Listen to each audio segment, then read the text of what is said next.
ہاں، یہ پروپیگنڈا کیا جا رہا ہے کہ پاکستان نے بلوچستان اور کے پی میں اپنے فوجی اڈے جو ہیں وہ امریکہ کے حوالے کر دیے ہیں یا کیے جا رہے ہیں.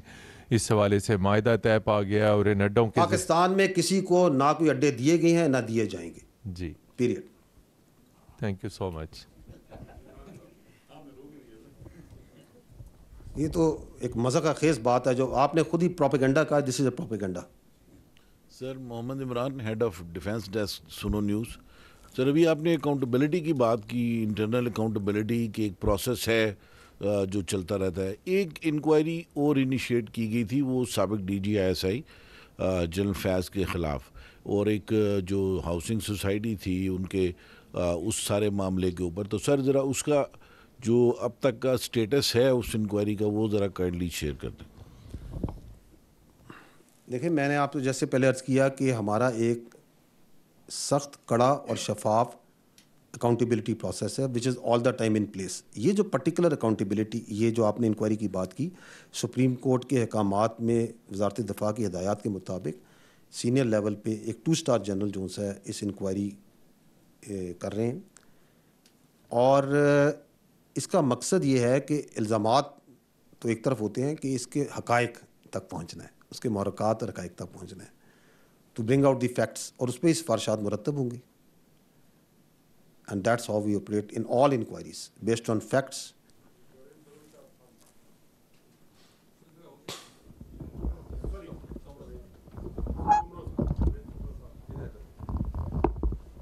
سر میرا نام جاوید سومرو ہے، بیورو چیف ہوں ہم نیوز میں. سر تقریباً تو یہاں پر سوالات آپ سے ہوئے 9 مئی کے حوالے سے اور دیگر، لیکن جو میرا اسپیسیفک کوشچن ہے وہ آپ کی آج کی بریفنگ سے متعلق ہے، جس میں آپ نے یہ واضح طور پر کہا کہ سرحد پار سے جو دہشت گردی ہوتی ہے اس کی وجہ سے جتنا نقصان پاکستان کو ہوتا ہے وہ ہم سب کو پتہ ہے. لیکن اس کا ایک اور بھی پہلو ہے، وہ یہ ہے کہ جو افغان ٹرانزٹ ٹریڈ ہے اس تمام صورتحال کے باوجود بھی جاری ہے. اس پر آپ کیا کہیں گے؟ کیا اس کو ریوزٹ نہیں ہونا چاہیے؟ جی ٹھیک. دیکھیں جی، افغانستان کے ساتھ جو تجارت ہے یا افغان ٹرانزٹ ٹریڈ جو ان سے ہے، پاکستان نے کبھی بھی، اگر آپ نے دیکھا ہو، کہ اس کو سیاسی مقاصد کے لیے استعمال نہیں کیا. طورخم پہ، چمن پہ یا کسی اور کراسنگ پہ اگر کبھی کوئی ٹیمپرری طور پہ بندش ہوتی ہے تو اس کی کوئی سیکورٹی ریزن ہوتی ہے یا اس علاقے میں، لوکل علاقے میں اگر کوئی کشیدگی کی ہوتی ہے، تو پاکستان ٹریڈ کو کبھی بھی سیاسی مقاصد کے لیے یا as a leverage in that context استعمال نہیں کرتا. لیکن جو تجارت ہے اس کے تو پاکستان حق میں ہے، لیکن غیر قانونی تجارت کے حق میں نہیں. اگر اس تجارت کی آڑ میں اسمگلنگ ہو، اس کی آڑ میں منشیات منگوائی جا رہی ہوں، اسلحہ منگوایا جا رہا ہو، غیر قانونی تارکین وطن وہاں سے آ رہے ہوں، دہشت گرد اس کے اندر آ رہے ہوں، اس کی قطعاً اجازت نہیں دی جا سکتی.